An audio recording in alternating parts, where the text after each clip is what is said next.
Big breaking news. ఎప్పుడెప్పుడు అని ఎదురు చూస్తున్నటువంటి తెలంగాణ మంత్రివర్గ విస్తరణ రేపు ఉండే అవకాశాలు ఎక్కువగా కనిపిస్తున్నాయి. రేపు మధ్యాహ్నం తెలంగాణ రాష్ట్ర క్యాబినెట్ విస్తరణ ఛాన్సెస్ ఎక్కువగా కనిపిస్తున్నాయి. అయితే తెలంగాణ గవర్నర్ ప్రస్తుతానికి ఢిల్లీలోనే ఉన్నారు. రేపు మధ్యాహ్నం తెలంగాణ మంత్రివర్గ విస్తరించేటువంటి ఛాన్స్ ఉండటంతో ఈ రోజు రాత్రికి తెలంగాణ గవర్నర్ హైదరాబాద్కు హుటాహుటిన రానున్నారు. అయితే క్యాబినెట్లో కూడికలు తీసివేతలపై కాంగ్రెస్ హైకమాండ్ అధిష్టానం తీవ్రంగా కసరత్తు చేస్తోంది.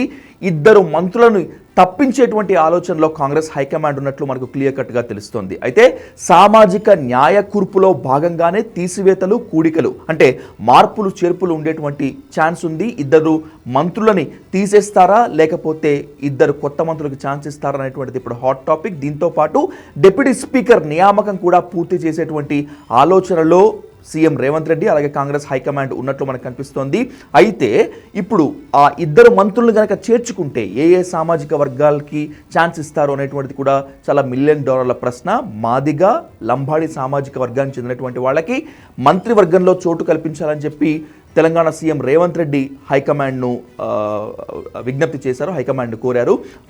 ఒకవేళ కనుక మాదిగ సామాజిక వర్గాన్ని లంబాడి సామాజిక వర్గాన్ని కనుక పరిగణలోకి తీసుకున్నట్లయితే ఈ నిజామాబాద్ నుంచి సుదర్శన్ రెడ్డికి చోటు కల్పించాలని హైకమాండ్ వద్ద పట్టుపడుతున్నట్లు సమాచారం. మాదిగ సామాజిక వర్గంతో పాటు లంబాడి సామాజిక వర్గంతో పాటు మరో రెడ్డి సామాజిక వర్గం నుంచి నిజామాబాద్ నుంచి సీనియర్ నేత సుదర్శన్ రెడ్డికి చోటు కల్పించాలని చెప్పి రేవంత్ రెడ్డి పట్టుపడుతున్నట్లుగా తెలుస్తోంది. అయితే వచ్చే ఎమ్మెల్సీ ఎన్నికల తర్వాత క్యాబినెట్లో మైనారిటీకి చోటు ఉండేటువంటి ఛాన్స్ ఉంటుంది.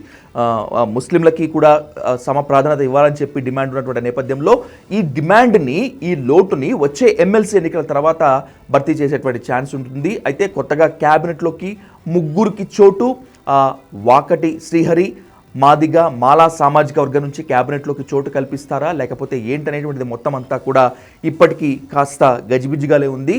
ఏది ఏమైనప్పటికీ తీసివేతలు కానీ కూర్పులు కానీ కూడికలు కానీ ఏవైనా కూడా సామాజిక సమీకరణాలను బేరీజు వేసుకొని సామాజిక సమీకరణాలను పరిగణలోకి తీసుకొని ఇచ్చేటువంటి ఛాన్స్ ఎక్కువ ఉంది. సో ఏది ఏమైనప్పటికీ ఈరోజు రాత్రికి మార్పులు చేర్పులపై కాంగ్రెస్ హైకమాండ్ నుంచి క్లియర్ కట్ ఇన్స్ట్రక్షన్స్తో పాటు ఒక క్లారిటీ వచ్చేటువంటి ఛాన్స్ ఉంది.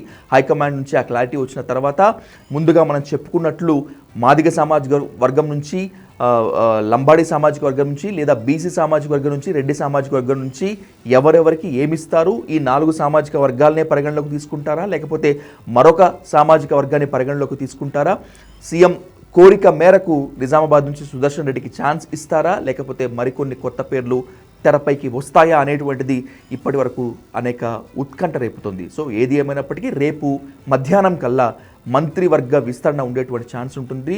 అఫీషియల్గా నేమ్స్ అనౌన్స్ చేసిన తర్వాత రేపు సాయంత్రం గవర్నర్ వీరితో ప్రమాణ స్వీకారం చేసేందుకు ఛాన్స్ ఎక్కువగా ఉంది.